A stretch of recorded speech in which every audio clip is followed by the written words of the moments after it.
Good day and God bless you, and welcome to the Bible reading in chronological order. Thank you for tuning in and for participating in this reading of the Bible to complete it in a single year. We are still busy in the book of Job, and now we've passed the dialogue chapters. We've come now to chapter 32, and today we're going to focus particularly on chapters 32, 33, and 34. And in here we see that there is an introduction of a surprise character. In fact, chapters 32 to 37 is basically not so much a dialogue but an outburst from a friend that was not previously identified. And this is Elihu the Buzite. And he has finally had enough of the accusations of Job's friends and also of Job.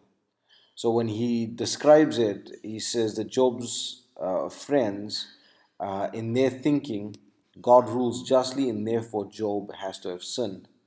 And then in his accusation against Job, Job is saying basically, I am innocent, therefore the justice of God is questionable. And Elihu challenges both of them.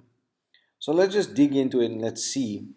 And we'll see his thinking in these chapters. So chapter 32, Elihu shows indignation for the lack of wisdom of Job's friends, and he reproves them for not satisfying Job. Now, when they came to visit Job after the calamity that befell Job, they came with a certain purpose. They came to bring him comfort, they came to bring him counsel. And right throughout their speeches toward Job, they've given him neither. They've actually made it worse, where Job is now in so much, is in turmoil even in his mind. And I love the way he says to his friends, you are miserable comforters. And so Elihu is basically expressing, you came here for the purpose of bringing comfort to your friend, and you have not satisfied him, you have not honored your invitation, or you have not honored the purpose with which you came. And then he also expresses his anger toward Job for justifying himself rather than God. And that we see in chapter 32. In fact, there's a large part of the chapter where Elihu says or justifies that he has to speak at this point because this conversation has gone on too long. And even though he is younger than them, he actually has something more valuable to say, or valuable in the sense of something that the Lord wants to tell these people, these four men, Job and his two friends. Then we get to chapter 33. And in here, Elihu urges Job to reason with him. He says, come, you've had a dialogue with your other friends, have a dialogue with me now. And then he does something which Job's friends hadn't done up to now. He accepts Job's innocence. But then he tells Job that statements that Job has made about God, such as the saying where Job said, God has counted me for his enemy. He says that is wrong and that is unjust.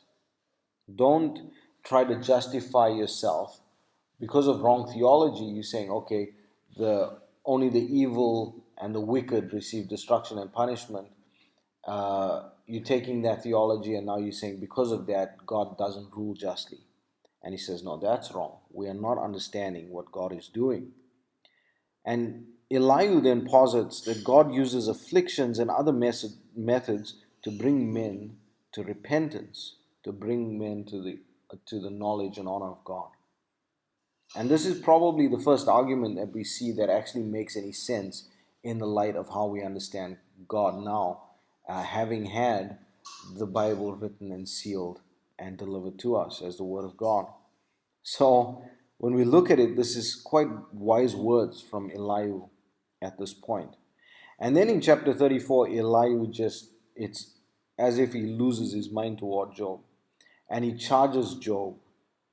He's laying a charge against Job for charging God with injustice. And he's saying, you cannot say that God is unjust. God is just. And so we see then that Elihu will continue, and he'll continue up to chapter 37. And in there, he will try to share his opinion and his wisdom in there. And we'll see a lot of different ideas about the theology of God come through in these chapters. So I hope you enjoy the reading for today. And I hope it is a blessing to you. May the Lord bless and keep you. May His face shine upon you. Enjoy the reading. God bless. Chapter 32. So these three men ceased to answer Job, because he was righteous in his own eyes. Then was kindled the wrath of Elihu the son of Barachel the Buzite of the kindred of Ram. Against Job was his wrath kindled, because he justified himself rather than God. Also against his three friends was his wrath kindled, because they had found no answer, and yet had condemned Job. Now Elihu had waited till Job had spoken, because they were elder than he. When Elihu saw that there was no answer in the mouth of these three men, then his wrath was kindled. And Elihu the son of Barachel the Buzite answered and said, I am young, and ye are very old. Wherefore I was afraid, and durst not show you mine opinion. I said, days should speak, and multitude of years should teach wisdom. But there is a spirit in man, and the inspiration of the Almighty giveth them understanding. Great men are not always wise, neither do the aged understand judgment. Therefore I said, hearken to me, I also will show mine opinion. Behold, I waited for your words, I gave ear to your reasons, whilst ye searched out what to say. Yea, I attended unto you, and behold, there was none of you that convinced Job, or that answered his words.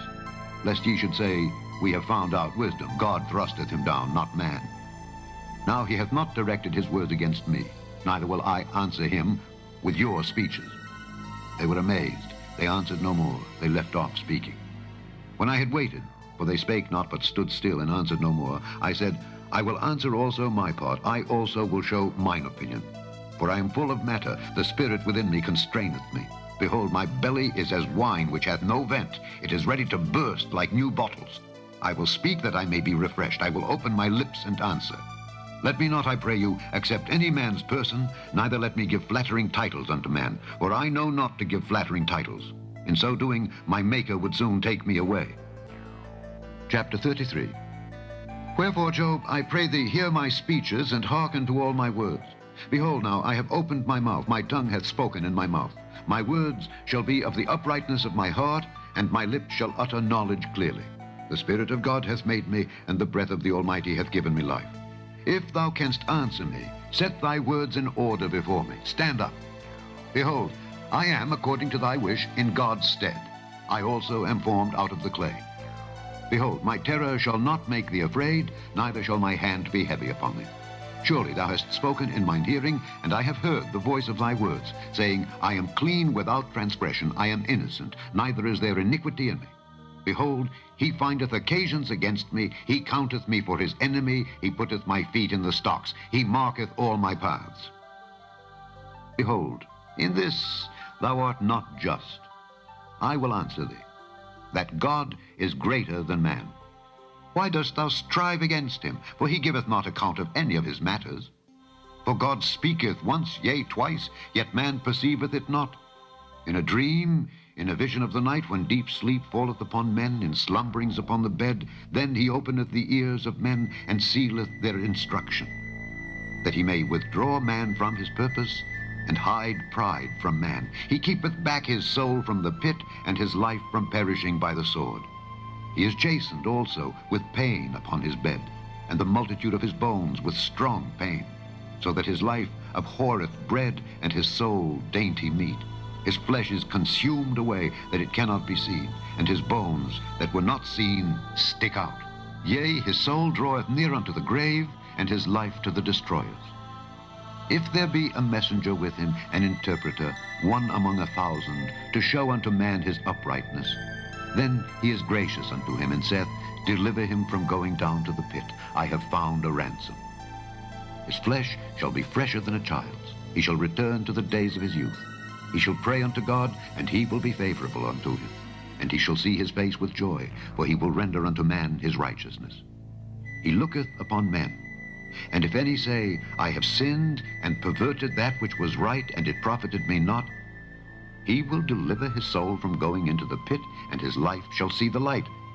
Lo, all these things worketh God oftentimes with man, to bring back his soul from the pit, to be enlightened with the light of the living.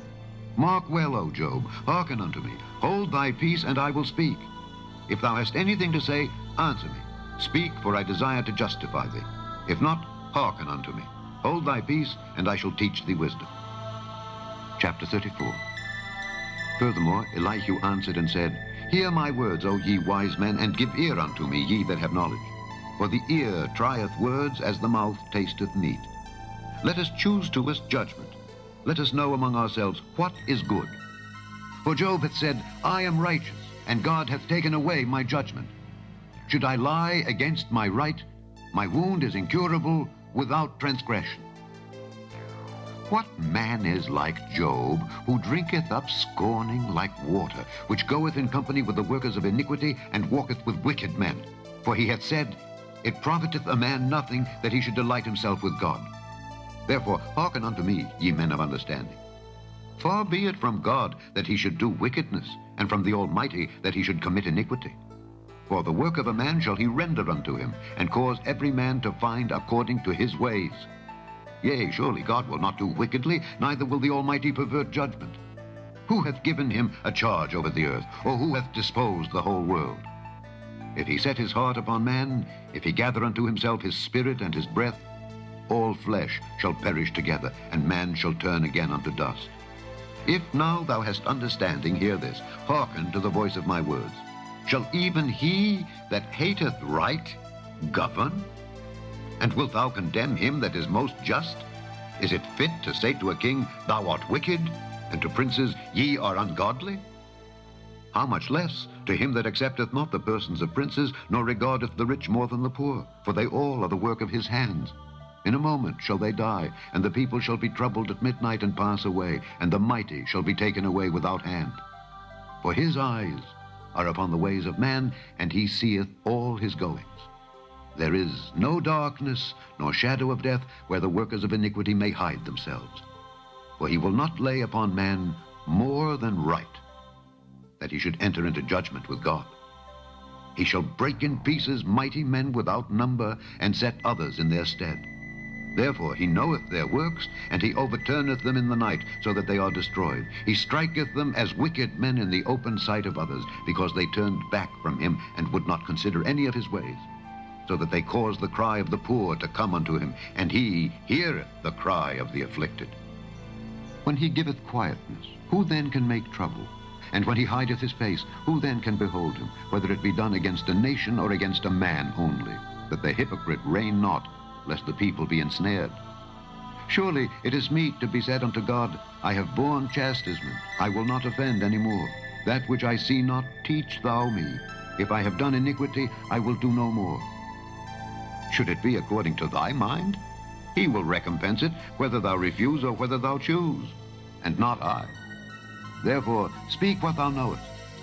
Let men of understanding tell me, and let a wise man hearken unto me. Job hath spoken without knowledge, and his words were without wisdom.